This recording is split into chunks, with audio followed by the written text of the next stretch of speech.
I get how pro wrestling works. Everyone needs a cool nickname so they can be perceived as a badass, but also so WWE can market the hell out of them. That's the real reason. If it can be thrown on a t-shirt or a mug, then everyone can make a lot of money, and let's face it, that's always the be-all and end-all. Sometimes though, there are nicknames that make no sense or at least don't live up to the person we're seeing in the ring. So why do it? I understand mistakes can happen, but that's never rectified, and instead, we're all just stuck with it. That'd be like calling me the King of Hair. If you don't know, I don't have any hair. I'm Simon for What Culture, and this is 10 WWE superstars who don't live up to their nicknames. Number 10, Dean Ambrose. I hate this one straight away because it sounds stupid to begin with. What does the lunatic fringe even mean? It's poor grammar at best, so why we keep banging this drum I don't know. Furthermore, is Dean Ambrose a lunatic? He's not really. He's a bit weird here and there, but he certainly doesn't feel unhinged. That could be the case if WWE decided to book him that way, but they don't. Unless wearing a big hat is considered lunacy. Either way, it sucks, and I wouldn't mind if it just vanished forever tomorrow.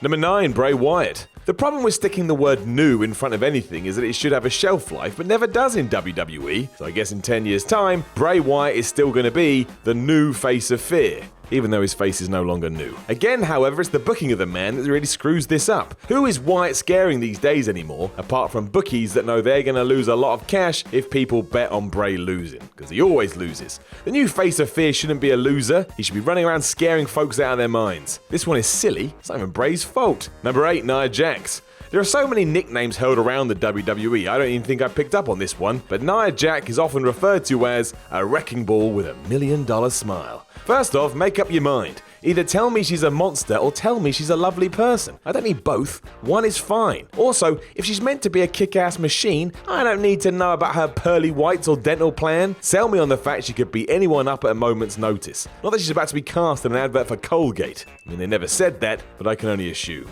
Number 7, Darren Young. I mean, this one is obvious, isn't it? Darren Young calls himself Mr. No Days Off, even though as of me saying these words, he's had a lot of days off. Now that's not his fault, he got injured, but it's kind of something he needs to retire now because it's definitely a lie. I don't like being lied to. Imagine he comes back and starts running his mouth about all this again. It's fine if he's a heel, I guess, but it's going to be dumb all round either way. If anything, Darren should be utterly repackaged anyway, and he's in need of some freshening up, and his tagline should be the first thing to go. But bring back Bob Backlund, because that was really weird. Number 6, Brock Lesnar. It fell by the wayside eventually, but if you do cast your minds back to when Brock vanquished both Hulk Hogan and The Rock, the latter of which he did for the WWE title, commentators were still shouting that he was the next big thing. Well, no, now he's just the big thing. There's no next about it. He's made it to the top of the mountain and he's kicking ass. Thankfully, all those words work in regards to Brock, as he is big and he is a thing.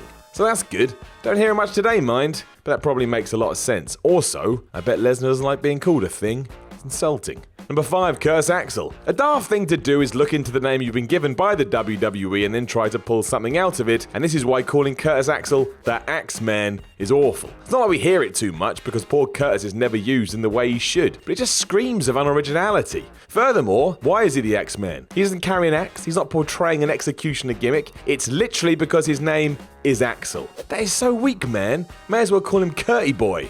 Don't do that. Number 4, Sasha Banks. The Boss Monkia worked in NXT as Sasha Banks did boss her opponents around and was a badass heel. It made sense because she saw herself as the league leader and backed it up in the ring, so no problems there. Since coming to the main roster though, she's been a nicer than nice face and also lost time and time again. I don't think someone called The Boss would fail to hold on to a championship for less than 24 hours, and the way she's booked in the name just don't click. This is slightly different than the rest, as it has worked and will once again when she gets her heel run. It just seems silly to hear that word and then see how she's treated. Once again, it's just a name.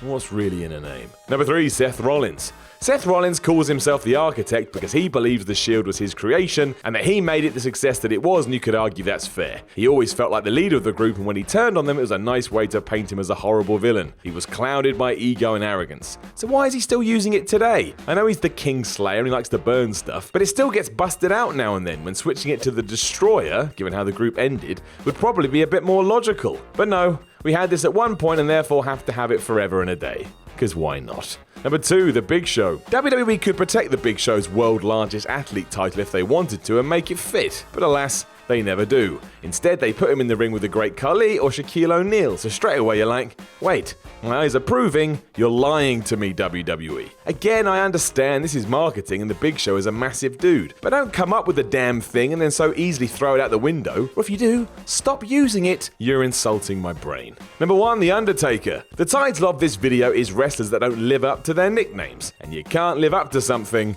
if you're dead. Yeah, that's pedantry gone mad, that is. The Undertaker also isn't actually dead, but this is an exception to the rule as it was cool from day one and will be for the rest of time, much like the character itself. Just one of those things that WWE hit gold on and lucked out that Mark Calloway could play the role so well. We'll never get another dead man again, and nor should we.